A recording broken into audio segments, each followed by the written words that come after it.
Hi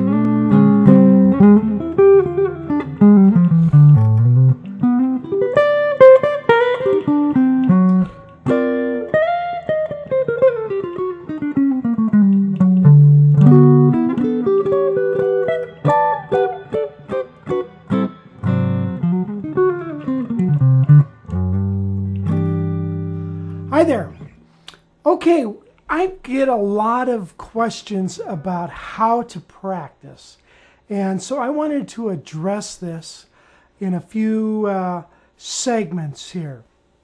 Because this is a very important subject. Because most of you, are older students and you don't have a whole lot of time.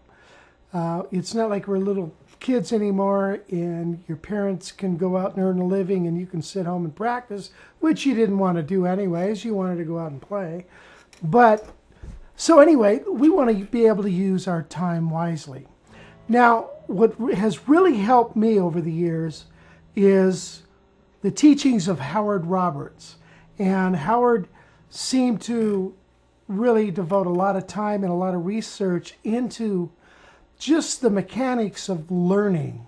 And I think it's really important. I think he really had it down. The guy was a genius when it comes to this kind of stuff. And he was a smart guy.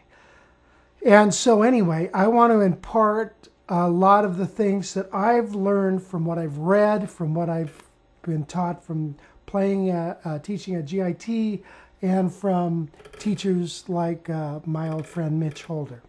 So one of the things that we want to talk about is, I think we ought to start it off this way. You know, there's two kinds of memory when it comes to playing this instrument. The first is what Howard likes to call is data entry, basically, data memory. And data stuff is basically learning, concentrating and learning a scale pattern, where your fingers go, a chord pattern, a chord progression, a lick, analyzing a lick, those types of things, learning a new piece of music. And then there is finger memory. Finger memory is that something that you do unconsciously, kind of like what I just played. You didn't do a whole lot of thinking about it, you just played it. And it became finger memory. Over the years, this little licks and things like that just become part of you, just like, and I'm sure you experience that now. There's a lot of things that you play, just, you don't even think about it, you just play it. But what has happened is, in your mind, these ties have been made in the brain to connect the fingers to the frets and to the notes, and you just play. So, those are the two types of things that we need to learn. Two types of memory, if you will. Data memory, finger memory, muscle memory. Now, data memory, when we sit down to practice, we're not good for a whole lot of time when it comes to doing this. In other words, you know, our attention span, there's so many things going on, and depending on how we feel at the time, we might get tired. You might be coming home from work and you feel like you got to practice. So, and you should then. But we have to say to ourselves, how much time can you really sit here and do some good? Well, studies show that,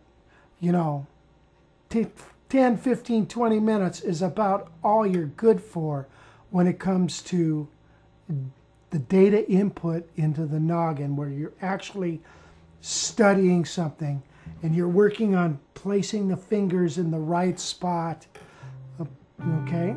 And you're only good for about 20 minutes on that. What happens is the longer you sit there, your productivity goes down the tubes. So beyond 20 minutes or so, you're wasting your time. What is best to do then is to get up and take a break. Go do something else. Now, believe it or not, if you do that and get up and take a break, your mind will still be thinking about it, and you'll be still computing the information. I wish I could talk better. I'm not a speaker, man. But, your mind is still going to be thinking about it. Now, a kitchen timer is very handy for this. In other words, when you sit down to practice, already know what you're going to do. Let's say you're going to work on learning a standard and the chord progression to the song, let's say. First things first, you're going to work on the, by the way, that's a little different subject, but let's just go there since I'm talking about it. If you're going to learn a standard, what's the first thing you need to do? Is to learn the melody. Now, the first thing that you should do is learn how to sing it. Learn how that melody goes. You've been singing, believe it or not, longer than you've been playing. It's very easy for you to sing. You could sing a bebop solo, but try to play that on a guitar. Okay, you've been singing longer than you've been playing. So use your voice to learn a standard, okay? If it's a standard song with words, learn the words. That'll help you retain this song. All right, so spend now that time learning the melody, then work on the chord changes. Start working on the chord changes. Now, you're only good for 20 minutes. When the timer goes off, get up, go do something else. Come back another time and do 20 minutes of learning something. Okay, let me catch my breath here a second. All right, next is finger memory. Finger memory takes hours and hours and hours. Now, that is where you can sit down and you can convert the data memory that you've learned to finger memory. Let's say you're working on a chord, let's see, working on the song, chord changes to Have You Met Miss Jones. Okay, now, once you've learned the chords and you've learned it, the first couple of bars, there's F, A minor, A flat minor 7, G minor 7, C7, something like that. Then you need to stick it into finger memory. So we're talking about playing this chord, this chord, this chord, this chord, this chord. If you're not familiar with those chords, then it has to become finger memory, and the way to do that is through repetition. So let's say you're just still, you don't even know how to play this C7 sharp 9 chord. Way to do it is to take your hand off, put it back on, take it off, put it on, move up a fret, do the same thing. Okay? Finger memory. Okay?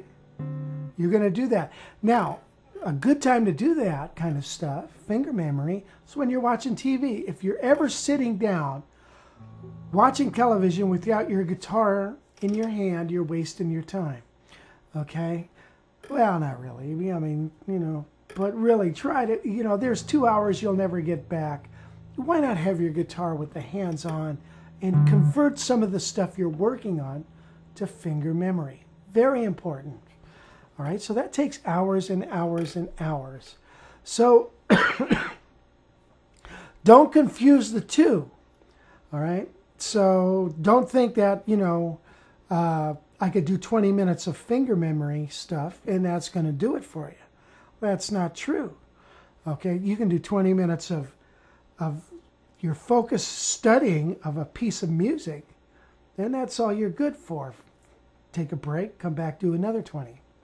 By the way, that will vary, and the way to tell if you have reached your point of diminishing returns is if your mind starts wandering, okay, or you start playing an old lick that you used to play.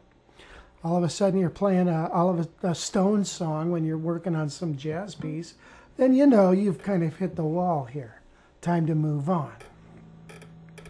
So that is, you're going to have to find for yourself how long you can take on that data memory. Now, data input also is good to do without your guitar. And you see, your brain is what plays this thing, right?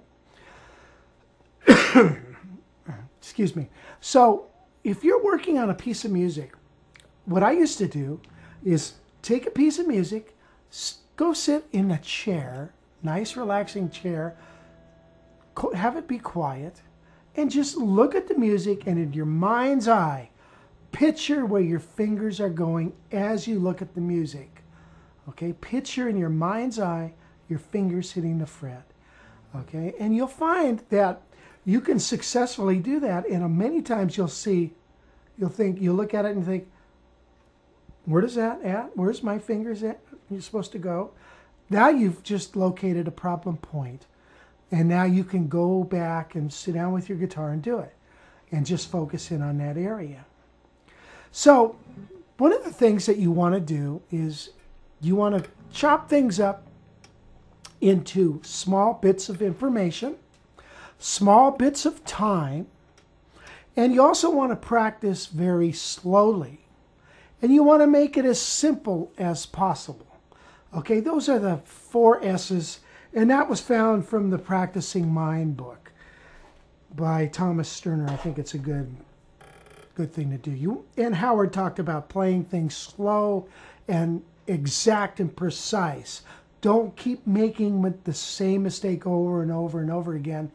What's going to happen is your body thinks, well, that's how it's supposed to go. All right, so you're better off taking and learning the first 8 bars of a song, getting it down totally great, or 3 or 4 bars, as opposed to 2 or 3 songs in a sitting. All right, so you want to focus in on that. So you want to take things slowly. Let's say I'm working on a new pattern for playing a scale, or a new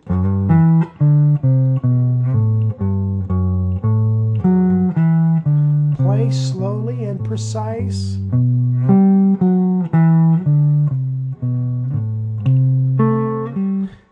Every move is calculated. Downstrokes, upstrokes. Very important. You play it very slowly. Get a good hand position. Okay? And you play that until now it becomes, you play it through a few times. By the way to learn something is always immediately transpose things.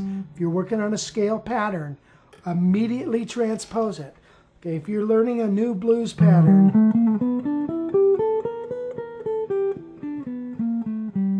move it. Very important. Even if it's a lick to a song.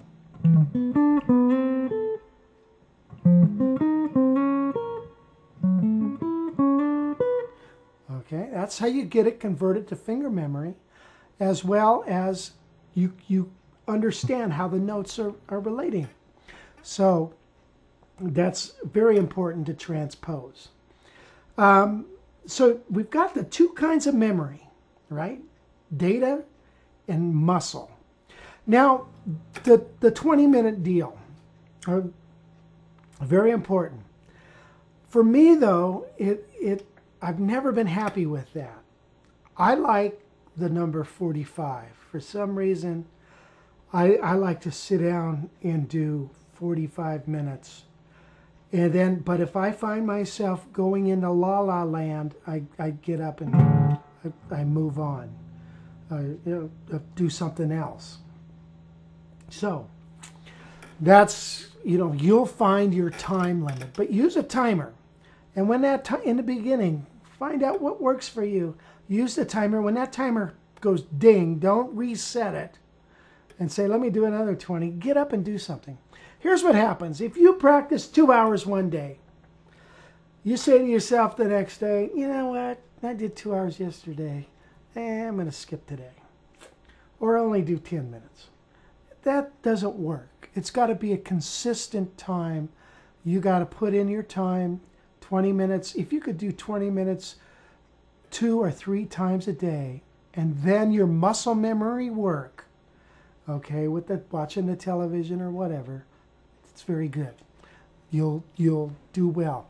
Another thing I tell people is try to buy as many guitars as you can. and put them in every room in the house. So when you are working, let's say you're working on a song, a little lick here. You're working on tuning.